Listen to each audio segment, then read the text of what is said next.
Saudações a todos vocês que acompanham o canal do Conde. Estou aqui já com Marilene Felinto, escritora, presente para fazer uma conversa, para a gente conversar sobre várias questões, sobre a pandemia, sobre política, sobre literatura. E eu quero saudar e agradecer muito a sua presença aqui no canal do Conde, depois também na TV 247. Marilene Felinto, tudo bem, minha querida? Como vai? Tudo bem, e você, Gustavo? Tudo bem é forma de expressão, né? Porque não está tudo bem no Brasil, nem no mundo, né, Marilene? Não tá, eu acho que não. Para mim, mais ainda porque eu estou aqui falando, não gosto de falar em vídeo. Eu Tá sei que pior você não ainda. vai. Fica à vontade, tá, Marilene? Aqui estamos entre amigos. Eu já vou Tá. ler aqui, agradecer também o público que está aqui chegando na nossa transmissão. Paulo Rosa, muito obrigado aí. Está dizendo muita paz aí, rapaz. Precisamos de muita lucidez para transpor essa enorme noite da humanidade. Linda sua mensagem, Paulo. Obrigado. São Lopes, Maria José Ferreira Silva, Giane Farias, pessoal chegando aqui para ver a Marilene Felinto. Deixa eu só acertar aqui o meu monitor para eu poder monitorar certinho os comentários de vocês. Marilene, queria começar te perguntando sobre... Nós acabamos de chegar a 1 milhão de casos no mundo. Brasil, pessoas conscientes e também que podem estar em quarentena, estão em quarentena, mas a maioria da população trabalhadora, população pobre, população da periferia, está sofrendo demais com essa desorientação do nosso governo e com a gravidade em si que essa pandemia enseja. Como é que você está vendo essa situação, assim, o grau da tua, enfim, indignação e também, diante dessa situação, o que fazer? Diga para a gente. Bom, Gustavo, eu te disse que eu não sei de nada, né, sobre nada. Então, eu queria deixar isso muito claro aqui, que eu não entendo de pandemia, nem de, muito menos do que fazer agora, durante, depois. Quer dizer, eu sou somente uma pessoa que tem percepções em relação a isso, como todo mundo tem as suas, né? E eu escrevi, por acaso, um texto para a Folha no domingo passado que trata disso, e que saiu ali no caderno Ilustrada, que coloca aquele chapéu opinião, né? E eu não tenho opinião a dar sobre nada, na verdade. Eu não gosto daquele chapéu. E nem o título da minha matéria fui eu que... Quer dizer, eu dei um outro título, a Folha foi lá e jogou um Bolsonaro detona, não sei o quê. E eu não gostei, reclamei lá. Primeiro porque eu não quero Bolsonaro nos meus títulos e eu evito citar esse nome nos meus textos, etc. E segundo, como eu te disse, esse texto é uma percepção dessa realidade que todo mundo está vivendo. Eu acho que eu escrevo mais como escritora do que como jornalista. Eu não sou jornalista de formação, então eu tenho uma percepção sobre essa realidade e eu escrevo lá, mas eu não me sinto capacitada, qualificada para falar sobre a pandemia em si, entendeu? Não sei.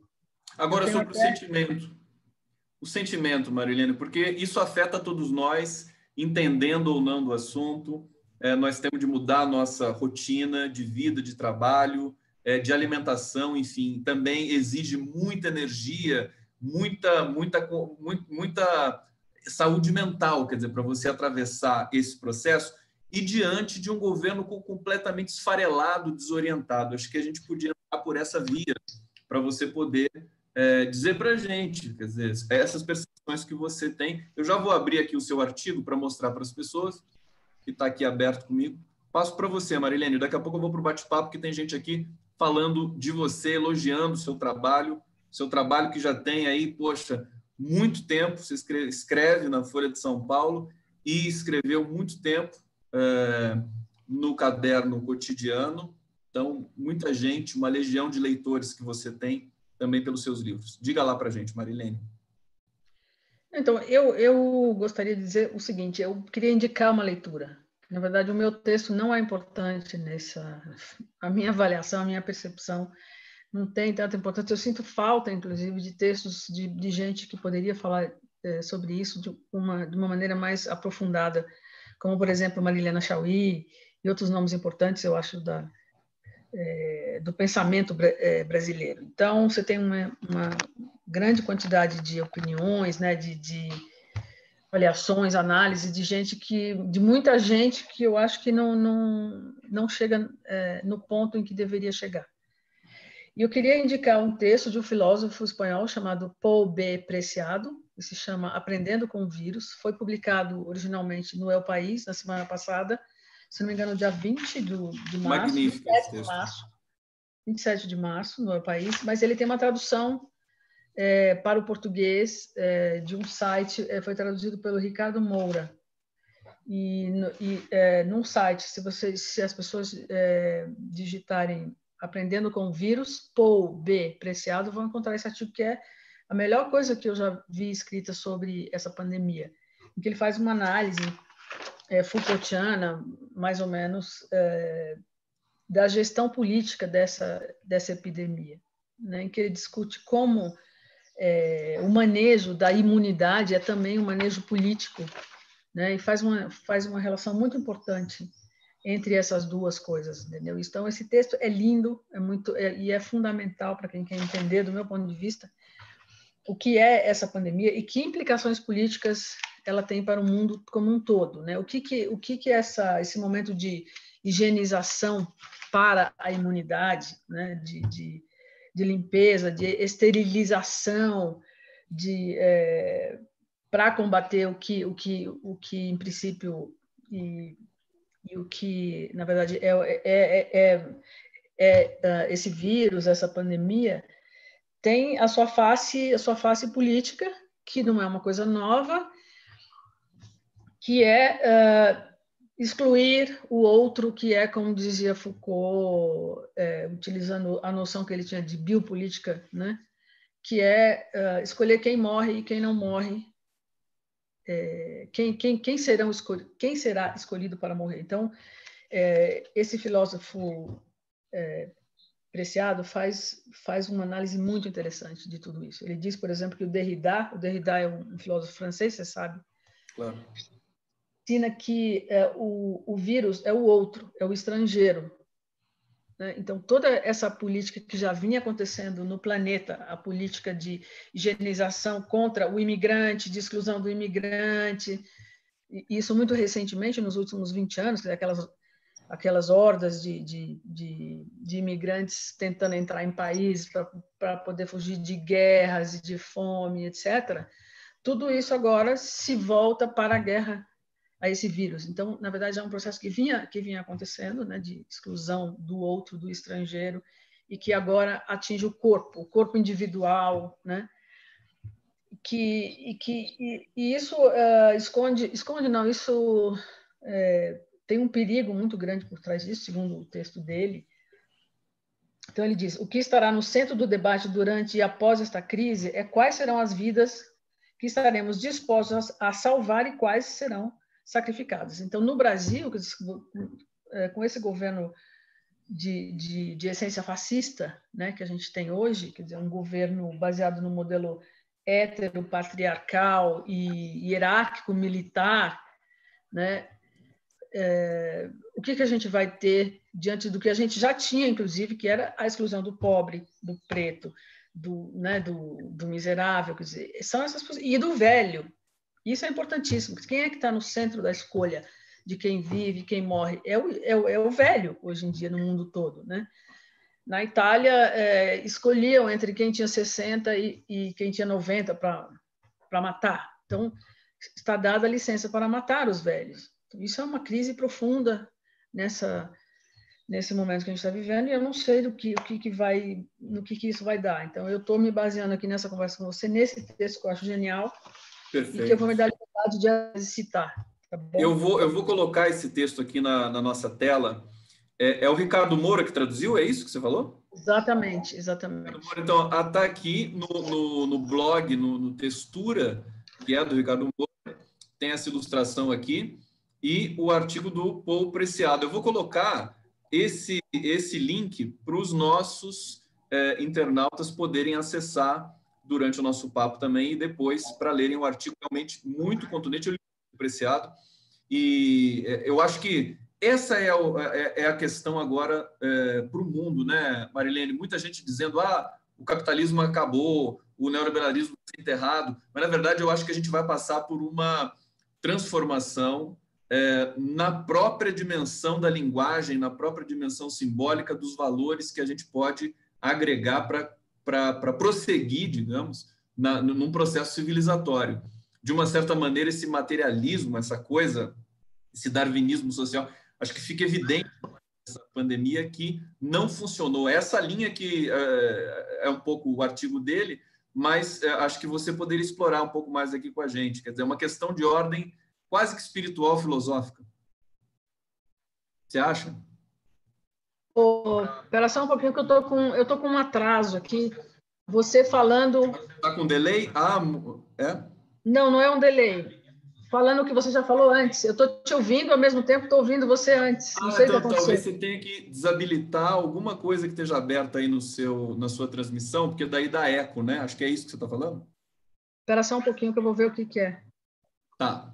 Enquanto você Agora, vê, Marilene, para o bate-papo, vamos ver, daqui a pouco normaliza. Essas são as instabilidades da internet, que também está sobrecarregada com tanta gente em quarentena no país, no mundo, né? Vanderlúcia Morena, paga logo, Bozovírus, boa tarde a todos, Belo Horizonte presente, a história do benefício que tem de ser, foi sancionado pelo Bolsonaro de R$600 para quem estiver em quarentena e não puder trabalhar, tiver de ser afastado, tiver de ficar, digamos assim... Oi, Gustavo.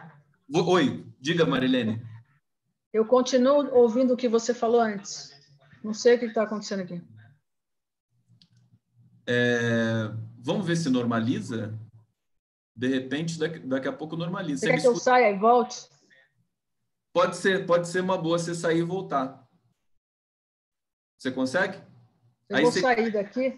No mesmo link que eu te passei. Enquanto isso, eu vou segurando o público aqui, vou lendo algumas mensagens, tá? Deixa eu ver aqui. Lucena Blues, boa tarde a todos, fora Bolsonaro. Boa tarde, Condão, boa tarde, Marilene e demais companheiros. Luzia Fagundes, Maria José Ferreira e Silva. Tá nada bem, tá tudo horrível. Jaciara Freitas da Cruz. Boa noite, Conde e Marilene. Boa tarde, Conde, Marilene, todos e todos da live. César Cienza, sempre aqui presente. Quero mandar um beijo, um abraço para você. Marisa Tácito Lopes. Giane Farias. Oi, Conde Amado. Obrigado, querida. Miriam Amorim Coelho. Marilene, gosto de ouvi-la. Marilene é super papa, ela está voltando. Bernadette Oliveira, eu amo a Marilene Felinto. Marilene, você voltou? Voltei. Tá me ouvindo bem agora? Tô. Então, já vou te ler o comentário mais carinhoso aqui para você. Bernadette Oliveira está dizendo, eu amo a Marilene Felinto. Escritora, cronista e intelectual de primeiríssima. Obrigado pela surpresa incrível. Fica aqui, você comenta na sequência, Tereza Valente, e a todos os companheiros da comunidade, um abraço virtual. Muitos comentários aqui. Marilene, eu vou voltar para você falar desse aspecto, então, de possibilidade das sociedades, com base aí nesse artigo maravilhoso do Preciado de Fato,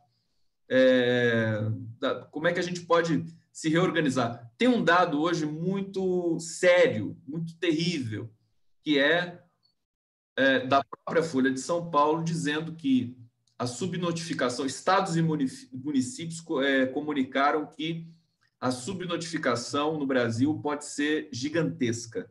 E é isso que a gente vai entendendo quando a gente coteja os dados dos outros países com relação ao Brasil. A gente está na iminência de ter realmente um susto gigantesco, talvez nos próximos dias ou horas, no momento que a pandemia vai se alastrando. Passo para você, fica à vontade, então, para fazer seus comentários aí, com base em tudo isso que a gente viu.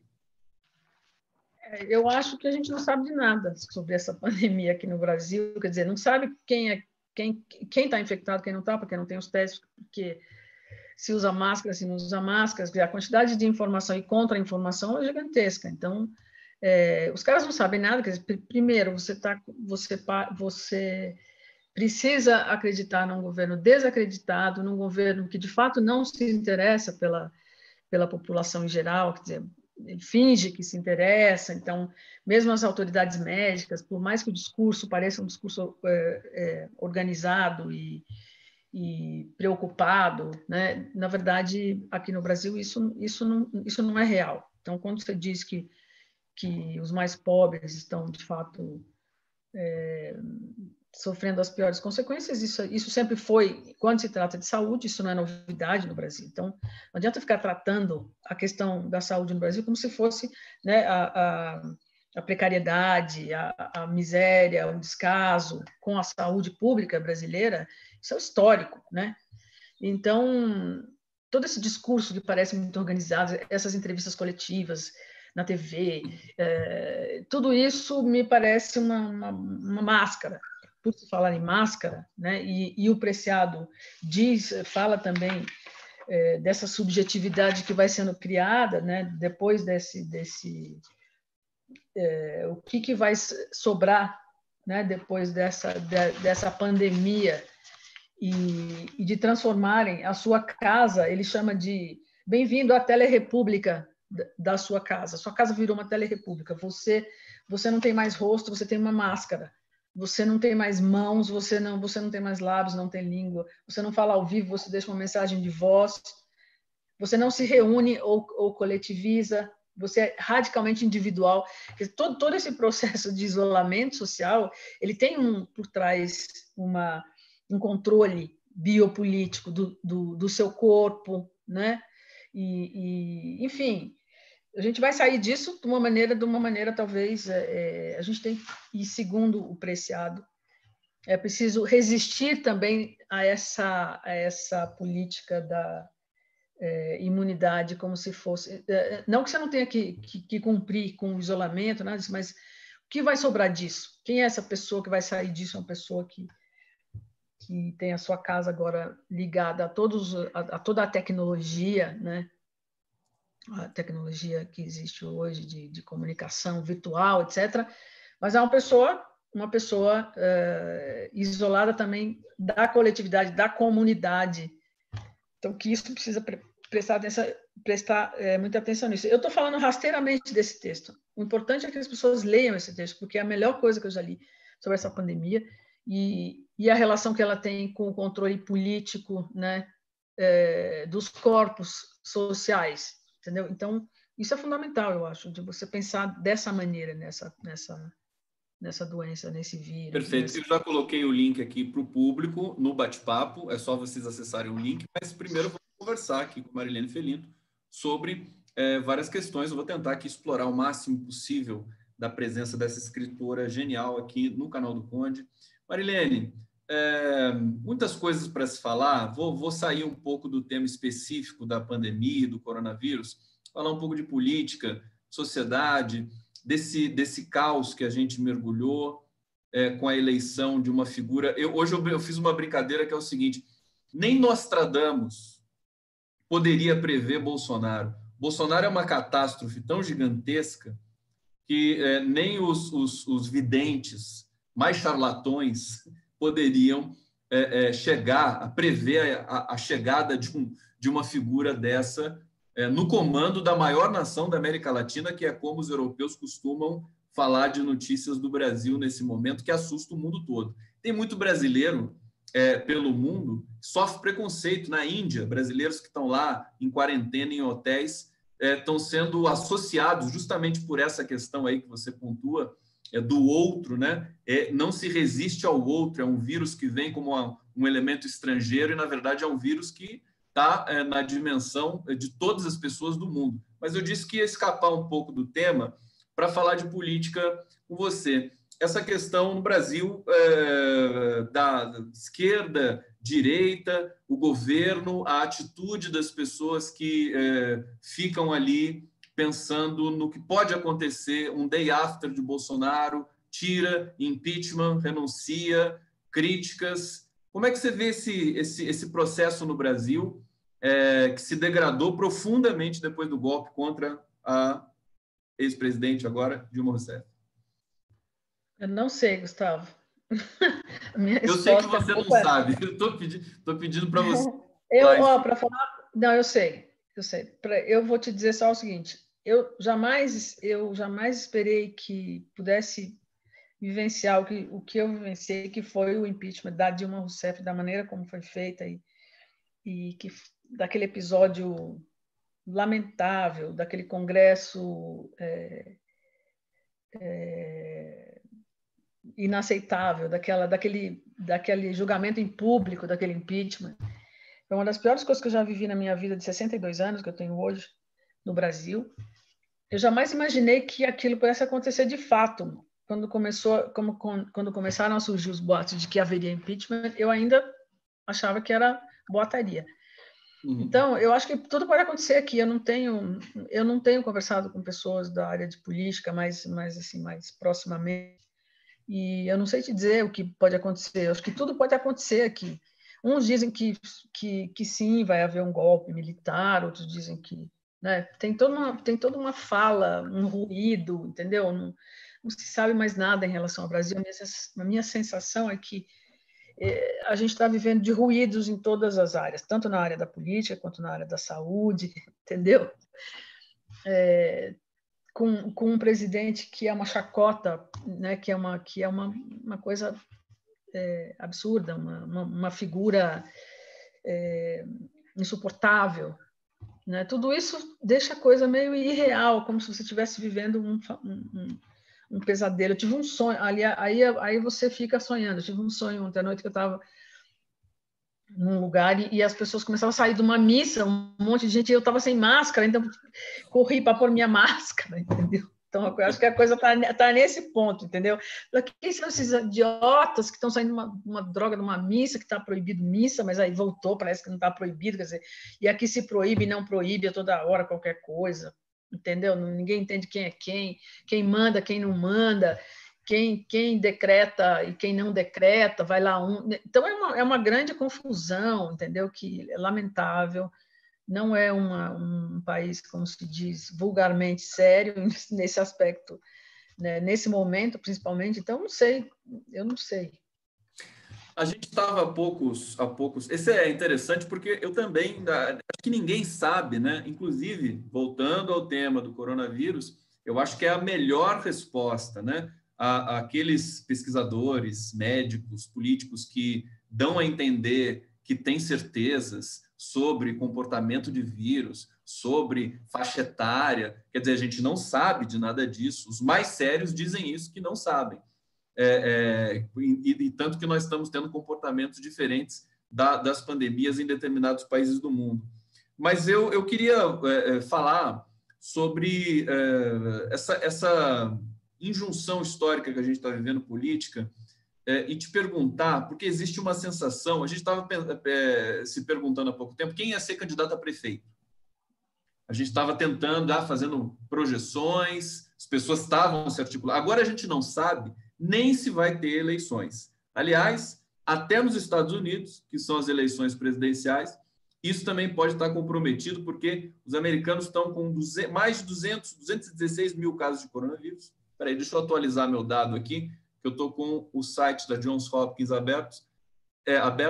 236 mil casos de coronavírus nos Estados Unidos.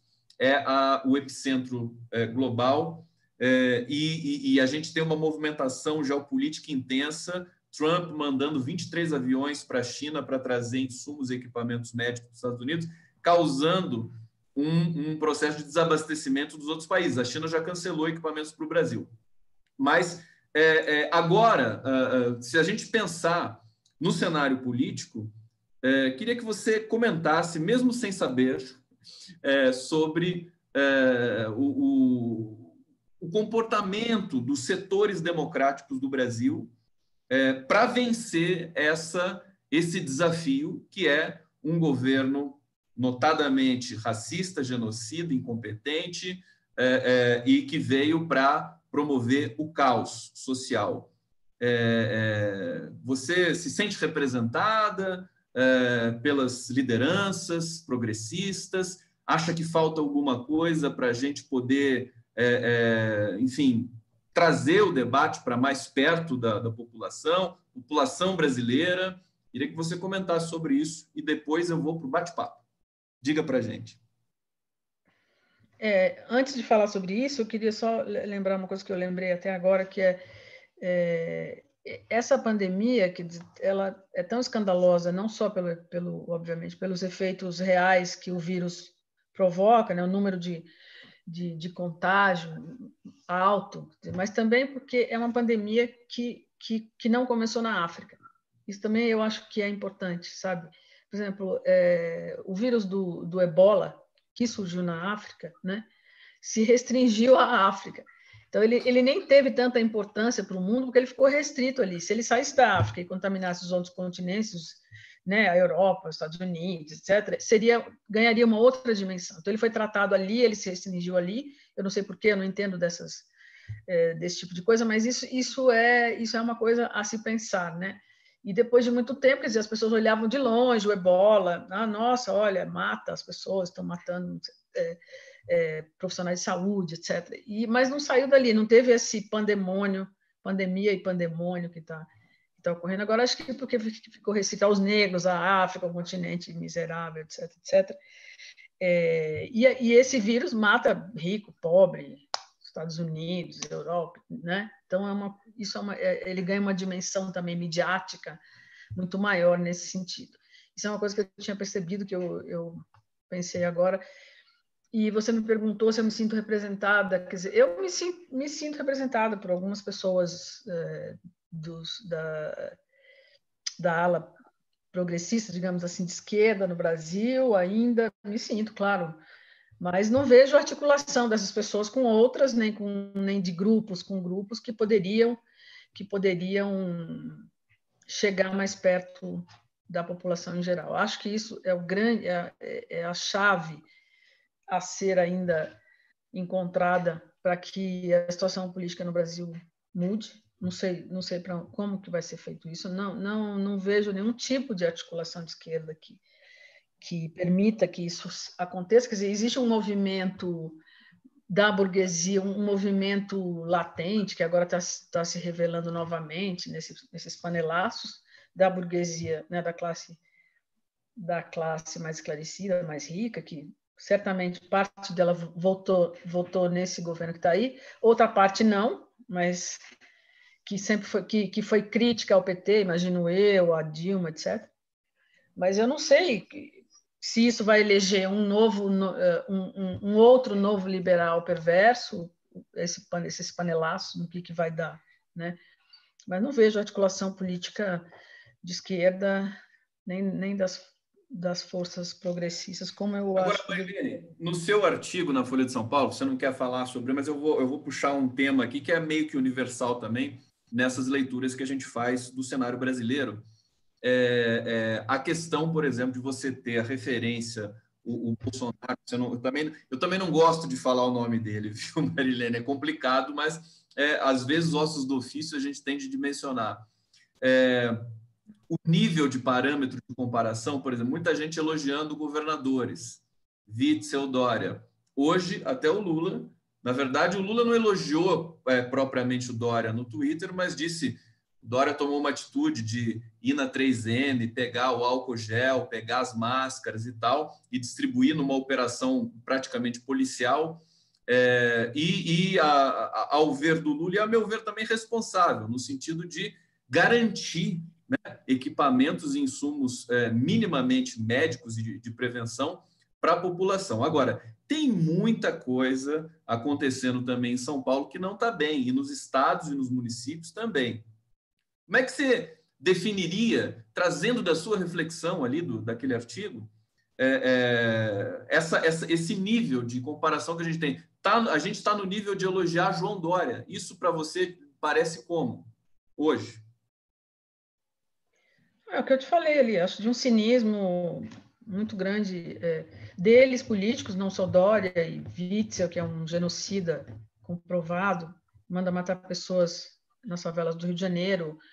O Dória é um desses neoliberais perversos, do meu ponto de vista, e que é um marqueteiro muito inteligente e está se aproveitando para usar uma ideia do próprio louco Bolsonaro. O cara está fazendo de tudo, porque ele sabe fazer, ele sabe usar essas situações em prol dele mesmo, ele faz tudo direitinho, certinho, né, naquele formato midiático para convencer as populações, como ele fez na eleição para prefeito. Quer dizer, o cara é um expert nisso e pode ser que ele ganhe, siga ganhando, porque, enfim, ganhando a eleição, à torta e à direita. Então, você você tinha me perguntado isso, né, sobre essa coisa de ficar elogiando o governador. Não sei quem que está elogiando o governador, mas enfim, se o Lula fez Não, isso, eu pego. elogia-se muito o Mandetta, o ministro da Saúde, e tem olha só, duas ações que ele está propondo hoje. Telefonar para 125 milhões de pessoas para tentar monitorar a incidência viral no país, e eles estão estudando enviar aviões da FAB para a China para trazer insumos para o Brasil. Quer dizer, eu acho que é uma desorganização muito grande, uma falta de respeito, inclusive, com todos nós brasileiros. Eu acho... O Mandetta é legal, porque o Mandetta ele está lá, então, é porque, comparado ao Bolsonaro, até o vírus é legal, né, Marilene?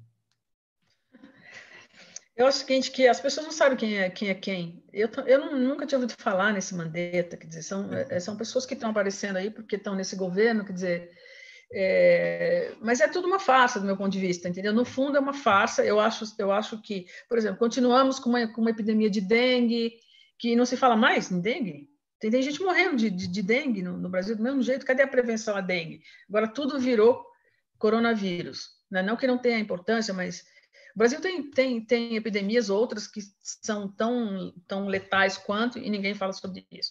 Um outro cinismo: esse Mandetta vai a público condenar um hospital necrotério, que é o hospital do Plano de Saúde Prevent Senior, que esse Plano de Saúde Prevent Senior é um produto do Estado brasileiro. Então, ele que critique o Estado brasileiro e as suas políticas de saúde. Minha mãe é desse Prevent Senior. Minha mãe tem 85 anos e está desesperada. Minha mãe é uma das pessoas que utilizavam aquela Unimed paulistana que faliu em São Paulo, e foi uma desgraceira geral. E o que fez o governo, se não me engano, era o governo Temer, ou era o governo Dilma ainda, eu não sei. Quando faliu esse plano Unimed paulistana aqui em São Paulo, foi uma desgraça, porque tinha mais de 1 milhão de pessoas, se não me engano. E o governo federal simplesmente fez um conchavo com o plano e com o PROCON, e acabou, entendeu? Acabou, colocaram as pessoas em outras Unimedes vagabundas, pessoas que pagavam um plano caríssimo. Da minha mãe, por exemplo, era um plano caro na época, ela tinha direito a bons hospitais, colocaram em umas porcarias, e a gente trocou ela para essa tal Prevent Senior, que é um necrotério, comprovou-se agora, que é uma jogada empresarial para matar velhos. Ficou comprovado agora. Então, minha mãe está lá, bravíssima, porque é desse plano, entendeu? Morrendo de medo de ter essa doença e ir para um saco preto, como diz ela, entendeu? Então, tudo isso, quer dizer, por que esse Mandetta não critica o próprio Estado na hora em que ele critica o empresário que criou essa porcaria desse plano aí, entendeu? Então, é tudo uma hipocrisia e um cinismo sem precedentes, sabe? E as pessoas não conseguem fazer essas relações, entendeu? Não conseguem se desvencilhar desse cinismo que você está destacando, né? É uma armadilha, né? A gente, e o próprio discurso progressista da esquerda não consegue trazer essa dicção que você traz, que eu identifiquei naquele artigo também, que é de uma insatisfação genuína e que acusa a absoluta insolvência do sentido, quer dizer, ninguém sabe mais nada. Está todo mundo à deriva no país. E não sabe mais nada porque a mídia, a imprensa brasileira descontextualiza os fatos. Então, por exemplo, se vem esse ministro da Saúde, faz uma crítica ao empresário que criou esse plano de saúde, as pessoas, a empresa tinha a obrigação de rememorar como é que surgiu esse Prevent Senior, por que surgiu esse Prevent Senior, a partir de que situação, relembrar essa coisa dessa Unimed paulistana, o conchavo que se fez entre governo federal, Ministério como é que se diz, a agência que controla os planos de saúde, o PROCON, e deixar as pessoas, esse conchavo, deixar as pessoas super desprotegidas na mão, pessoas que pagavam para ter isso. Primeiro erro, não existe, a saúde pública é péssima, não que o SUS não deva existir, o SUS é maravilhoso, tem que existir, etc. Mas é preciso que se contextualize as coisas para as pessoas lembrarem, para as pessoas fazerem relações. A imprensa não quer isso. A imprensa, a mídia em geral, não está interessada em que as pessoas relembrem, façam as relações e tenham as explicações necessárias, entendeu? Então, é aquela coisa chapada desse ministro Mandetta, que critica um empresário imbecil, filho da mãe, ladrão, que criou esse plano, sei lá o quê, E o Estado se retira, sabe? O Estado esconde a sua responsabilidade nisso. Então, é isso. Olha, eu vou lembrar aqui, você falou da Unimed paulistana, eu me lembro que logo depois do impeachment, o golpe, o Pedro Antônio Cândido está dizendo aqui, é golpe, não é impeachment, é golpe. Agora, isso ele está dizendo que é como a força das palavras, né? Mas como linguista eu posso dizer o seguinte, impeachment no Brasil já se tornou sinônimo de golpe. Então, se você fala impeachment, você já está praticamente definindo que foi um golpe, não precisa, viraram sinônimos, entraram em efeito de sinonímia. E, enfim, a força do discurso, né? O discurso não está só nas palavras, mas está em todo o tecido textual que a gente vai costurando enquanto fala, enquanto argumenta. E agora, logo depois desse impeachment golpe impeachment, a gente teve 3 milhões de famílias saindo dos planos de saúde no Brasil inteiro, porque perderam, enfim, as condições de permanecer. A gente sabe como o Brasil retrocedeu. Perdeu. Nós tivemos a volta de doenças do século XIX, né, no Brasil, dengue, malária, em decorrência também dos crimes que a Vale cometeu no estado de Minas Gerais, Brumadinho, matando 2 rios inteiros. Quer dizer, o Brasil num estado permanente de catástrofe depois do assassinato da democracia, Marilene. Fim do programa Mais Médicos. Nós tiramos daqui 8.300 médicos cubanos, os melhores do mundo, disputados agora pelo mundo todo, simplesmente por uma questão pessoal, né, ideológica desse governo que está aí. E aí, o que eu quero te perguntar é o seguinte, e aí depois eu prometo, vou para o bate-papo, eu tô adiando esse momento, porque eu quero aproveitar aqui esse fio condutor aqui do papo com a Marilene. A elite brasileira, a imprensa também, apoiou a reforma da Previdência, a reforma trabalhista, esse projeto político-econômico do Paulo Guedes, o Estado mínimo, e agora todo mundo está se vendo, está se deparando, inclusive numa questão pessoal, né? Porque os jornalistas também são pessoas, precisam sobreviver e se proteger, com a necessidade do Estado e a necessidade de liderança política real, legitimada pela democracia. É um momento terrível também, né? Será que tem autocrítica que pode vir em algum momento desses setores? Não sei, Gustavo, também não sei. Acho difícil, acho... nessa situação que a gente está, com esse governo que a gente está, eu não vejo possibilidade de autocrítica de nenhum setor, entendeu? Não acredito nisso, acho que esse vírus pode trazer a grande, eu acho essa pandemia, epidemia, sei lá, pode ser uma oportunidade para que as coisas mudem, inclusive no Brasil, pode ser uma oportunidade, né? Porque as feridas estão abertas, estão muito abertas, então não sei, acho que... Oi? Pode falar, não, só ia... Não, eu estou muito impactada com esse texto aqui do Preciado, eu ia ler um pedaço só para... Mas, enfim, eu acho que a gente tem que resistir de alguma maneira, entendeu? Resistir a tudo isso, quer dizer, resistir para criar mecanismos e ferramentas que depois dessa turbulência, dessa pandemia, a gente consiga partir para uma mudança, cara, nesse país, porque está insuportável o que a gente está vivendo. É insuportável, é quase irreal que numa situação dessa que o mundo está passando e que a gente está obrigado a ficar preso dentro das suas próprias casas, angustiado, né? Sem contato com as outras pessoas, quer dizer, é quase real que a gente tenha um governo que diz o que esse Bolsonaro tem dito, se comporte como esse cara tem se comportado. É irreal, é inadmissível, é insuportável, quer dizer, a nossa angústia é maior até por causa disso, né? Porque você não se sente representado, nem protegido, nem incluído no que deveria ser uma rede de fato de proteção, etc. Exatamente porque o Brasil nunca teve isso e nesse governo de cunho fascista as coisas pioram muito, né? Você sabe quem vai morrer, você sabe quem são os escolhidos para morrer, quem é que não produz para o capital que interessa a eles. São os pobres, são os negros, são os velhos, enfim.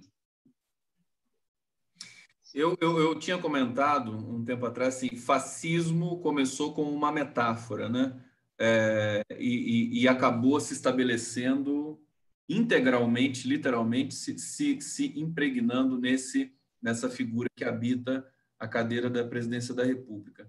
E agora, genocida, que também começou a ser usado como uma espécie de metáfora, também transcendeu essa codificação e passa a ser integralmente atribuído a essa figura. Quer dizer, e a gente estava preocupado antes com o genocídio do povo indígena, com o genocídio do povo negro, e agora a gente está preocupado com o genocídio do povo brasileiro todo, né? Brancos, homens e velhos, todos estão nesse risco também, elite conservadora, ricos e pobres. Olha só, vou para o bate-papo. Marcelo Araraquara aqui, quero saudar você, obrigado pela presença. Ana Barcelos, não encontrei o texto. O link está aqui no bate-papo, Ana Barcelos. E eu também queria dizer que eu coloquei na descrição dessa transmissão, abaixo do vídeo que vocês estão assistindo, o site da Marilene Felinto, que você pode encontrar lá os livros da Marilene, pode inclusive comprar por lá também os livros que ela tem publicado. Eu estou com alguns livros aqui, são esses livros, ó, vou mostrar rapidamente para você, que a Marilene não gosta muito de falar dela mesma. Tá? E Marisa Cuinjian Mandetta é cínico, foi presidente da Unimed no estado dele, ó, não sabia disso. Critica Prevent Senior para fazer média com a concorrente. Já entregou 10 bilhões para a ANS e ainda vai entregar mais para poder ficar no cargo. Marilene, aproveitando, vamos tentar fechar essa questão do coronavírus. Você chegou a ver as carreatas de carros de luxo incitadas pelo Bolsonaro, pedindo para voltar à atividade econômica no país, abrir as lojas, o comércio, etc. Você chegou a ver alguma imagem dessa? Eu vi, sim. Eu vi também hoje que... É o suprassumo da elite brasileira, daquilo que significa realmente. Todo mundo dentro do seu carro protegido, querendo que as pessoas voltem para o trabalho para correr os riscos e não deixar a atividade econômica declinar. Como é que você leu essa situação? Eu acho que é isso mesmo que você está dizendo. Eu vi hoje que também muitos milionários mundo afora estão nos seus iates de luxo em alto mar para se isolar do vírus. O dono do Google é um deles. Então, isso também isso é mais uma... os Estados Unidos, porque deram mais dinheiro para não sei para quem, para a China, para comprar máscaras, tiraram todo o carregamento da França, que ia para a França. Quer dizer, então, é a guerra selvagem e suja do capital, né?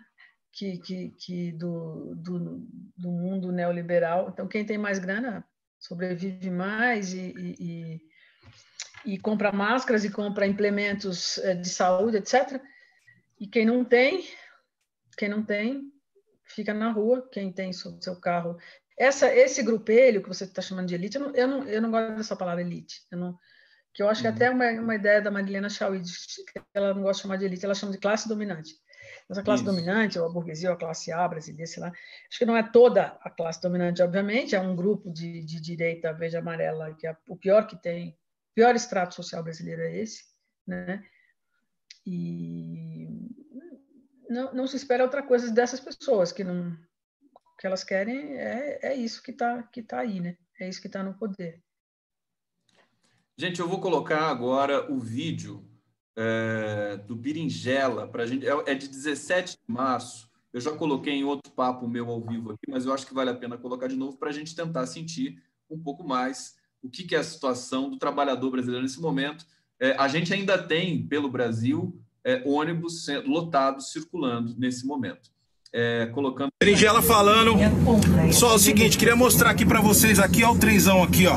Que horas são agora? São 10 para 7 da noite, 10 para 19, né? Dá uma olhada nisso aqui, ó. Isso aqui é a população, isso aqui é o povo. Tô mandando um vídeo aqui pro governador João Dória, pro prefeito Bruno Covas. É que nem eu fiz um vídeo lá no hospital de Pirituba e o coordenador de saúde me ameaçou que alguém tem que parar esse berinjela. Vai ser difícil, viu, meu querido? Vai ser difícil, ninguém vai parar, não. Sabe por quê? Porque eu fui fazer o trabalho, doutor, que o senhor não faz, que é fiscalizar. Tinha 12 médicos lá na escala médica, só tinha um atendendo. Vocês assistiram os outros como otário, né? Aí, ó, dá uma olhada aí, a população aí, ó. Todo mundo. Isso aqui é o dia a dia da população, certo? Vocês vão matar todo mundo. Sabe por quê? Vocês pararam o cinema, pararam o teatro. Sabe quem frequenta isso daí? É rico. A população mesmo que sofre aqui, ó. Todo mundo põe a mão no ferro, todo mundo se segura. Aí não tem ninguém de máscara aqui não, aí, ó. Tá vendo? Vocês sabem o que vocês vão fazer? Vocês não estão nem aí pra gente. Eu sempre falei, ó. Meu pai morreu no corredor do hospital. Sempre falei pra todo mundo. O dia que a gente precisar de saúde, o povo vai sentir. Agora é a hora que vocês vão sentir. Porque eu sempre falei, o que é nosso é de direito. Você entendeu? O poder emana do povo. Cadê o povo? Todo mundo calado. Agora a gente vai sofrer de verdade. Agora a gente vai sofrer de verdade. Porque isso aí nunca ninguém passou isso aqui no Brasil. E agora a gente vai passar. Dá uma olhada aqui, ó. Vocês vão matar e todo mundo tá prestes a morrer. E vocês não estão nem aí com a população. Beleza? Aqui foi o Berinjela. Marilene, você ficou impressionada com esse vídeo do Berinjela? Eu também fiquei.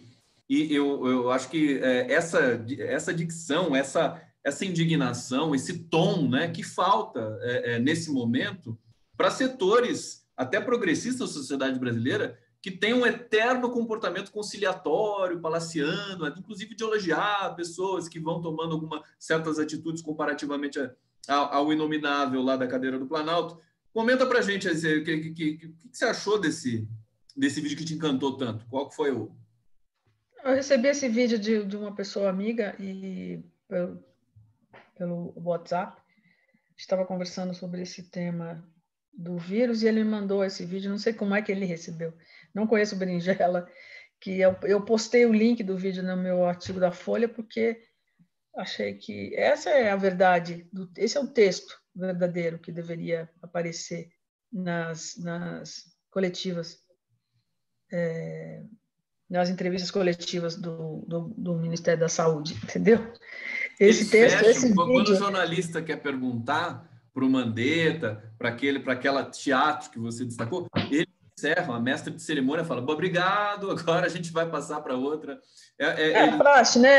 É o protocolo. Agora, o que eu estou dizendo é que esse texto, esse texto não é vinculado pela mídia corporativa, nem pelo Estado que dá a entrevista coletiva. Deveria ser. Esse é o texto, na minha opinião. O texto verdadeiro é esse. E não ficar dizendo que quantos números, essa numerologia absurda, maluca, que todo dia sobe não sei quanto, não que não tivessem que dizer, mas digam com propriedade, né? E não só essa numerologia seca, essa coisa que que causa mais pânico ainda nas pessoas, porque você não tem fundamento, um número frio né? E sem contexto, quer dizer, como é que você... E se você não está testando a população, como é que esses números servem para quê? Está todo mundo dizendo isso, Drauzio Varela hoje disse isso, que é evidente, não precisa o Drauzio ou qualquer pessoa dizer.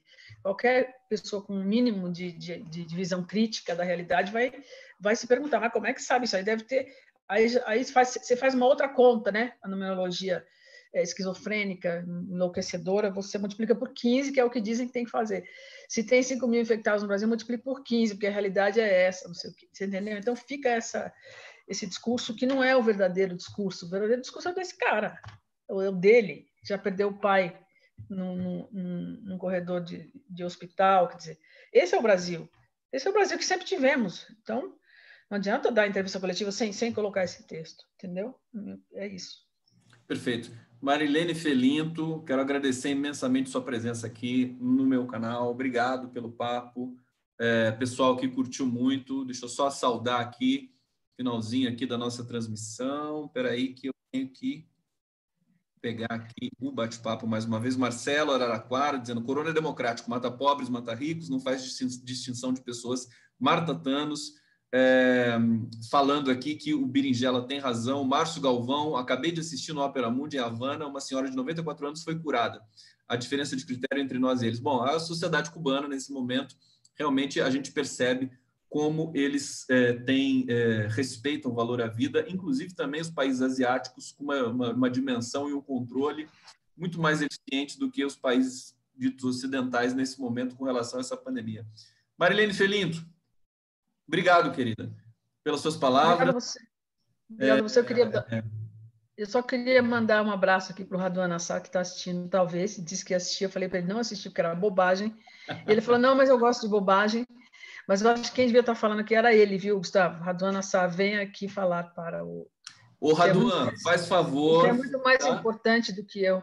Mais interessante, mais importante. E sabe muito mais do que eu. Raduan Nassar está aqui pedido ao vivo. Agora não vai escapar dessa, tá? Vamos conversar, porque todo mundo está conversando por videoconferência agora. Querido Raduan, um beijo para você se estiver assistindo a gente aqui. Obrigado, Marilene. Obrigado, público aqui do canal do Conde. A gente se encontra em breve. Valeu. Obrigada.